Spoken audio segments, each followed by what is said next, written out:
Welcome to your midweek edition of the trendiest show in the land. It's TrendingSA right here on S3, where we open up the conversations and serve you with the latest trends and topics with just the right amount of shade and spice. Some call me the queen of satire. Thanks, Mom. While others simply call me Lesego. And sitting next to me is the beautiful mama to hip and hop. It's my friend, King Loot. Finally, somebody's honors my throne, not like this guy over here called Blessing. Oh, thank you, baby. And to round up the table is the emperor, apparently the one who refuses to acknowledge other members of royalty, Mable. First of all, Doreen, stop calling my name on TrendingSA. And having said that, it's time for top trends.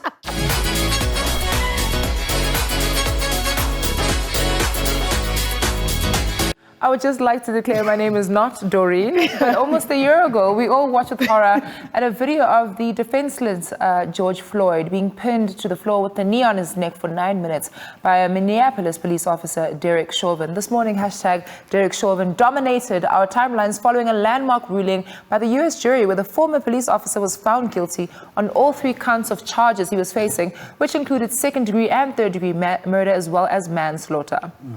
Now, the news of this historic ruling against a white police officer who killed a black man was hugely celebrated and drew widespread comments from various heads of states, celebrities, and people alike. Here are some reactions. US VP Kamala Harris said, "Racial injustice is not just a Black America problem or a people of color problem. It's a problem for every American. It's keeping us from fulfilling the promise of liberty and justice for all."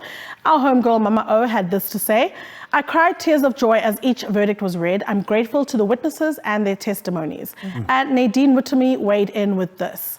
"Derek Chauvin's conviction is not justice, it's accountability. George Floyd is still dead, and black lives continue to be lost at the hands of the state in the US and the UK, and justice demands we dismantle the systemic racism which enabled Floyd's murder." So Chauvin's conviction brought forth the debate about the ongoing police brutality and racial profiling that many African-American people are facing. Because I just want to put it to this table. Do you guys feel that this verdict is enough? Is it now justice for all going forward? Well, first of all, I think the question of whether this is justice or versus accountability is an important one, because for me, personally, this is not really justice. This is just an example. And also, I don't think we should keep taking one police officer and using them as examples of police or men gone rogue. This is about the system. The system is flawed. The system is racist. The system is anti-black. And the system will continue killing black people if it allows things to happen like this. Them using him as a scapegoat is just them using him as a scapegoat. It's not correcting the system at all. When you see, Lesego, you are absolutely right over there. And when I remember last night, I saw the tweets that this thing is about to happen, and I watched the broadcast. And you know, when I saw that he was found not guilty, I trusted my instincts and I obeyed my thirst. Yeah, that's for us old people. Okay, cool. Yeah, so for me, it's less about justice and more about white people in America actually preserving their country and their property. And the thing is, when I had that instinct, immediately I saw this video.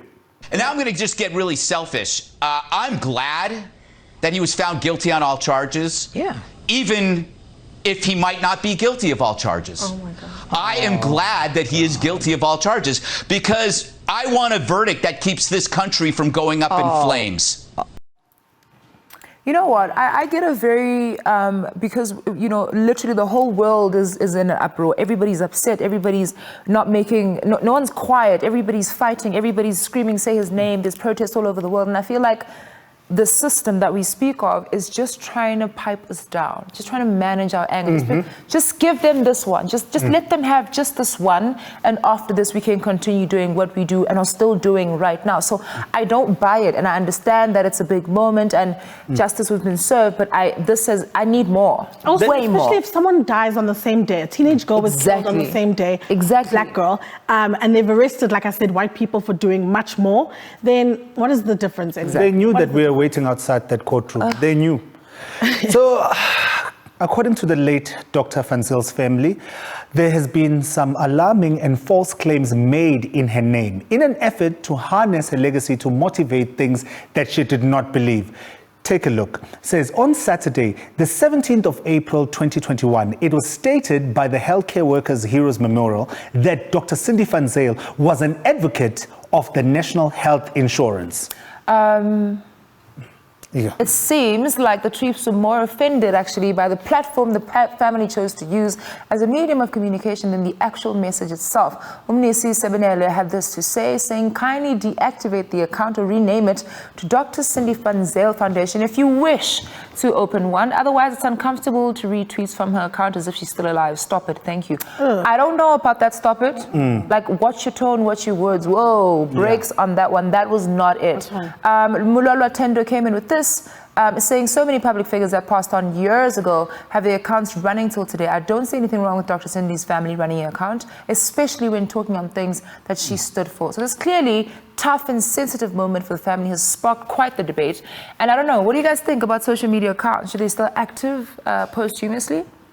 First of all, let's just start here. Who are you to actually dictate to a family of the deceased what they should do with their legacy? That for me, it's that whole Twitter thing. I remember when a cousin of mine passed away and I was with the family and the case was public that this cousin of mine was ill. And I tweeted my condolences. And then people on Twitter were telling me, Uguti, how dare you go forward and whatever. And some people, I just kept quiet. And some people actually came forward and said, he's actually part of the family. Where do you guys step in? There's that whole thing, Twitter, and it must stop. I think for me personally, I think that Dr. Cindy has a certain amount of followers. So if her husband or the kids or the spokespeople wanted to speak out and pass on this message, it would have taken a lot longer to reach the timeline, the main timeline, if it was from their personal accounts. Dr. Cindy amassed a lot of followers, and something that comes from Dr. Cindy's family will be quickest read from Dr. Cindy's account. They can rename it later. Right now, they're reacting, and it's also like, you guys are worried about how it affects you, but you're not thinking about how it affects the family to have to be dragged into this thing to use her account. Maybe they didn't want to. And you know what, I hear you guys and it makes sense, right? But I personally feel like, you know, once someone has left us, the account should end too. If you can delete it, can. Like if I go away and my kids are live tweeting from my account, that's going to be a very big problem. I just think that once it ends, it ends. Because also even in the week of the announcement about Dr. Cindy's passing, even those that had her profile picture, people like, you're kind of triggering me. Do you mind not having her as a profile picture? Why we're not really sure. Some people might use it as a tribute to like, send RIP wishes and stuff. Some people still go on to old Instagram accounts of people that I know that have passed to leave messages to still feel some kind of connection. It really does creep me out though when, Mandela definitely tweets. Also, Lud, you should not deprive hip and hop. You should not deprive hip and hop for having their Robbie Malinga Jr. Oh, not Rob Malley. Don't do that. Not Rob Malley. Speaking of weird tweets, I stumbled upon this from the official Democratic Alliance page. That's where I get my content from. Don't ask me why I was there. Anyway, about a discussion on whether students should have the right to study in their mother tongue. So naturally, I zoned into this discussion, guys, because it started when Stellenbosch University implemented a language policy, an inclusive one, in 2016, which promotes and encourages monolingualism in English. And nobody loves the DA like Lesego. So the DA feels that this infringes on the rights of students that want to study in Afrikaans and perpetuates what they believe is an attack and ultimately, sorry, I need to be professional, and ultimately erasure of the language. Take a look at the snippet from the panel discussion. Over and above the international importance, to be part of the international picture, we only ask that the Western Cape, for example, has about 60% Afrikaans-speaking people. Northern Cape has about 60% Afrikaans speaker. People in Namibia are studying at Northwest University because it is an Afrikaans university where Afrikaans is offered. That is wild. This conversation sparked a lot of nuanced reactions online with Avik Beneko weighing in with this thread, saying language is one of the main soft zoning tools that racist school governing bodies use to maintain a particularly demographic profile. So if you care about impoverished young people, you'd advocate for more progressive interpretation of zoning, enrollment and fee policies, 100%. And I definitely agree. I know you're itching, go for it. Hold on. I'd say is, I think the policy of Afrikaans, if they really cared about second languages, they would have gone to Eastern Cape to advocate for isiXhosa at NMU, maybe Zulu at Mangosuthu Buthelezi. This is just a way to further exclude people of color, black people, from Stellenbosch University once again, because Afrikaans is a very, very minor language. I understand people want to preserve it in their homes and they're more than welcome, but when it comes to institutions of education and it's exclusive, sorry. And you know, speaking of that inclusiveness and how we need to go about having this conversation, for me, I realize that Afrikaans-speaking people do want to preserve their language, like how I want to preserve isiZulu. But at the same time, we need to find a way to have these conversations, because for a lot of black people, a lot of injustices and a lot of violence happened through that language, where that language was recently. And so for us, when we get into a conversation about Afrikaans, it's still a very sensitive and triggering subject. And the way that the DA is going about it is further triggering us, you know, so it's a very tricky situation. Yeah. Definitely. Yeah, you know what? You know, call a spade a spade. It's literally just about excluding black people. That's all I'm going to say about that. But we're going for a quick ad break, and when we come back, we'll be joined by Yvette Ratshikhopa to talk about the psychological effects of social media fatigue and how we can all recharge and refresh, especially after how heavy the timeline has been over the past few weeks. I don't want you to miss it. Hashtag #Zan3. We'll see you in a bit.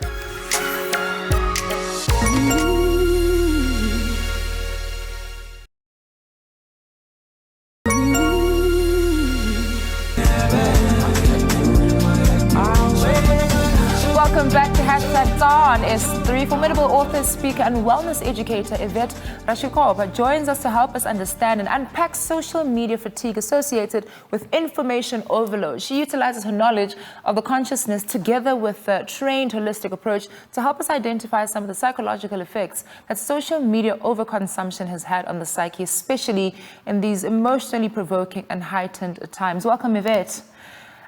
So over the last couple of weeks, I'm sure you've seen the timelines have been inundated with a lot of negative news, from the filmed assaults of Lufuno, the brutal murders of the members of the queer community, and heightened cyberbullying. But before we even get too far, how would you describe the phenomenon, I guess we'd say, of social media fatigue? Thank you for having me. Social media fatigue is really just when you feel overwhelmed, you feel anxious as a result of your engagement on social media, maintaining the connections that you have, consuming the content that is on your different social media platforms. So that is what it is. So every day we're obviously flooded with a lot of information, good and bad, from social networks. How does such overexposure and overinformation, if you will, overload and affect our overall mental health?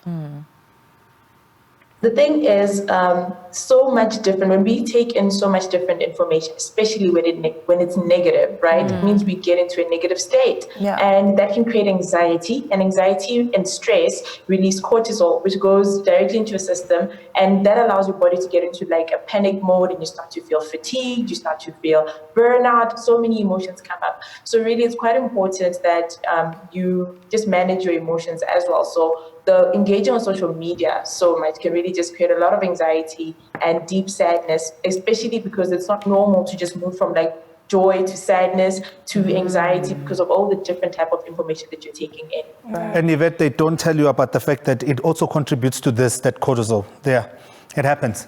So the information that we consume on social media might grab our attention at face value, but at the same time, it is information that is disposable and distracts us from more meaningful pursuits.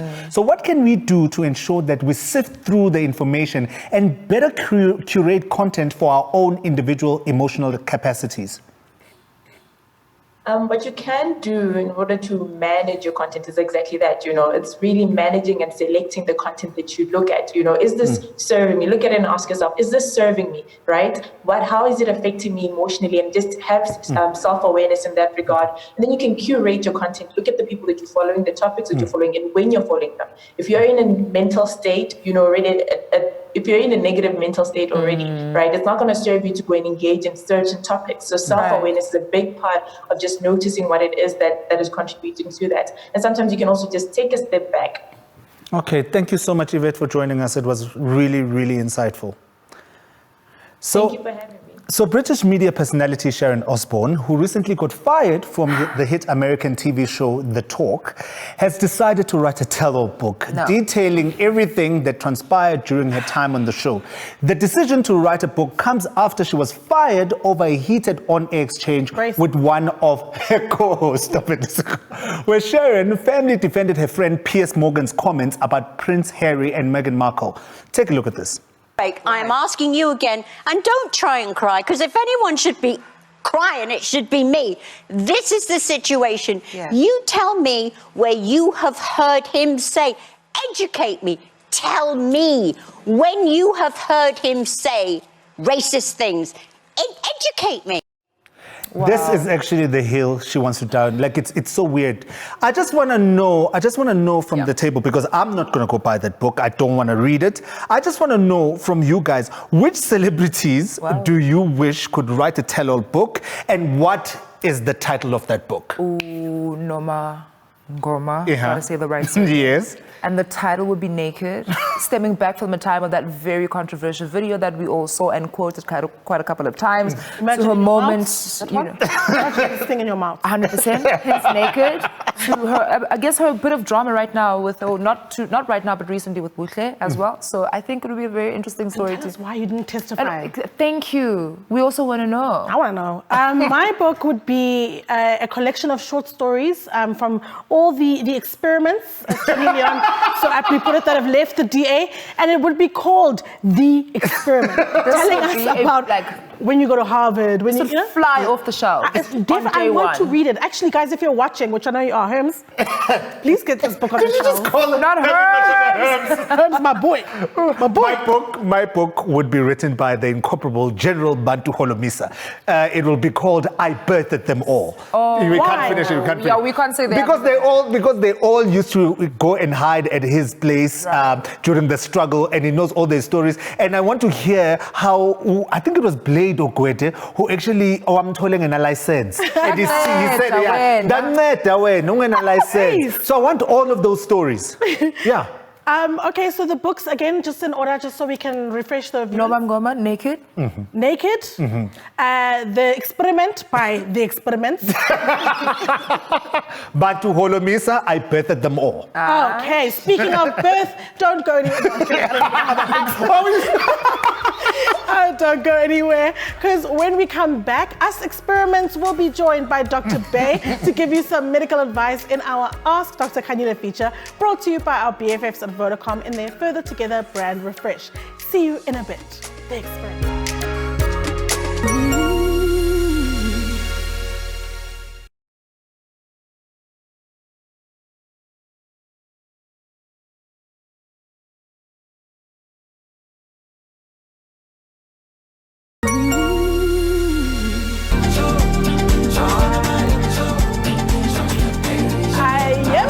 Welcome back to TsA on S3. So when we bring healthcare to your fingertips, we go further together. Vodacom's innovative virtual doctor platform is changing the game by making medical consultation more accessible. The virtual doctor platform is easy and safe to use because it allows you to get virtual COVID-19 related consultations from the comfort and safety of your home. It's now time for hashtag Ask Dr. Khanyile. With technology and humanity, we can go further together. Vodacom. Now, we have asked you to send through your burning COVID-19 questions. And this week, we've got a WhatsApp message, which I'm going to read out now. It says, "Hi, Dr. Khanyile. My name is Sobile Langeni. I am worried about my little one returning to school amid a global pandemic. I want to make sure I protect them. How can I tell the difference between the novel coronavirus and cold or flu in children?" So Slobile, thank you so much for such an important question. And it's important to note that in young children, they don't necessarily have a severe illness as seen in adults. So you'll find that the common cold and flu symptoms overlap a lot with novel coronavirus symptoms. What you need to be on the lookout for is a headache that doesn't respond to pain medication, a fever that isn't going away, children that are just not themselves, and also if they can tell you that they have a loss of taste and smell. What you need to be careful of is anyone in the home who's recently been infected with COVID-19, or any outbreaks in their school.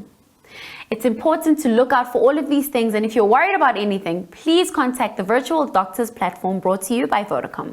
Thank you so much, Dr. Bay, for your insights. So are you worried about contracting or spreading COVID-19? Then you can download Vodacom's virtual doctor portal for all your corona-related health and medical concerns. This is also another way that Vodacom is taking health further by using its innovative solutions to help even in the health sector. With technology and humanity, we can go further together. Vodacom. And actually, thank you to Vodacom for donating 3 million towards the Cape Town fires. Oh, wow. You know what I'm saying? And they're in such a giving mood, because even if you go to their social media platforms, it's just phones, data. They are putting out fires. Thank you, also Vodacom. Donating to important causes, because there's the GBV, there's the Future Leaders and Business 100%. Connect and Connect. That was what happened to the T? Let's connect. Yes, and of course, important causes like this. So, guys, and just like that, that's how we wrap up another thrilling episode of TrendingSA right here on S3. See you again tomorrow for more of this face. Okay, the AutoQ say these faces. Oh, God. Same time, same place, with a different kind of madness. Good night, Mzansi.